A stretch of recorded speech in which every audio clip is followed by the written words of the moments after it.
Hello everyone, welcome to my YouTube channel. आज का हमारा टॉपिक है natural resources. So natural resources के बारे में पढ़ने से पहले हमको रिसोर्सेज के बारे में पता होना चाहिए कि रिसोर्सेज क्या होते हैं। सो रिसोर्सेज की डेफिनेशन है, a resources is anything that is used to satisfy human needs. So resources means वो चीज़ें जो ह्यूमन की नीड्स को क्या करती हैं, फुलफिल करती हैं। जैसे कि सनलाइट हो गया, वाटर हो गया, एयर हो गया, ये सब क्या है, हमारे रिसोर्सेस हैं जो हमारी जो डेली लाइफ में काम आते हैं। अब इन्हीं रिसोर्सेस को यूज करके ही हम अपना फूड बनाते हैं, रॉ मटेरियल्स बनाते हैं।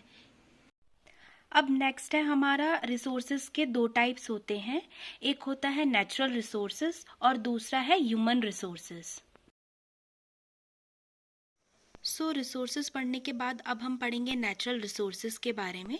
नेचुरल रिसोर्सेज के बारे में पहले इसकी डेफिनेशन है, the term natural resources denote all the resources provide by nature. Natural resources become resources when man can use them to provide things they need. मतलब वो रिसोर्सेज जो हमें नेचर के थ्रू प्रोवाइड होते हैं और हम एज अ ह्यूमन बींग्स उन्हें क्या करते हैं, यूज़ करते हैं अपनी जो भी नीड्स हैं उनको फुलफिल करने के लिए। जो नेचुरल रिसोर्सेज होते हैं वो हमें नेचर के थ्रू डायरेक्टली भी मिलते हैं और इनडायरेक्टली भी मिलते हैं।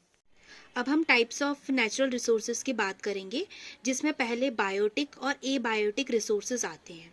बायोटिक रिसोर्सेज वो होते हैं जो हमारे बायोस्फीयर में इन्वॉल्व होते हैं, लाइक हमारे ट्रीज हो गया, एनिमल्स हो गया, बर्ड्स हो गए, प्लांट्स हो गए। और एबायोटिक रिसोर्सेज वो रिसोर्सेज होते हैं जो हमारे नॉन लिविंग थिंग्स में इंक्लूड होते हैं, जैसे कि हमारे सैंड हो गई, रॉक हो गया, वाटर हो गया। तो ये क्या है, हमारे abiotic natural resources. Renewable resources वो रिसोर्सेज होते हैं जिनकी हमारी अर्थ में कंटिन्यूसली साइकिल चलती रहती है, जो कभी ख़त्म नहीं होंगी। जैसे कि हमारी सनलाइट हो गया, हमारा वाटर हो गया, हमारा फॉरेस्ट हो गया। उसी तरीके से जो नॉन रिन्यूएबल होता है, इनका कंजप्शन तो बहुत ज़्यादा होता है, बट इनको रिन्यूएबल होने में बहुत साल लग जाते हैं।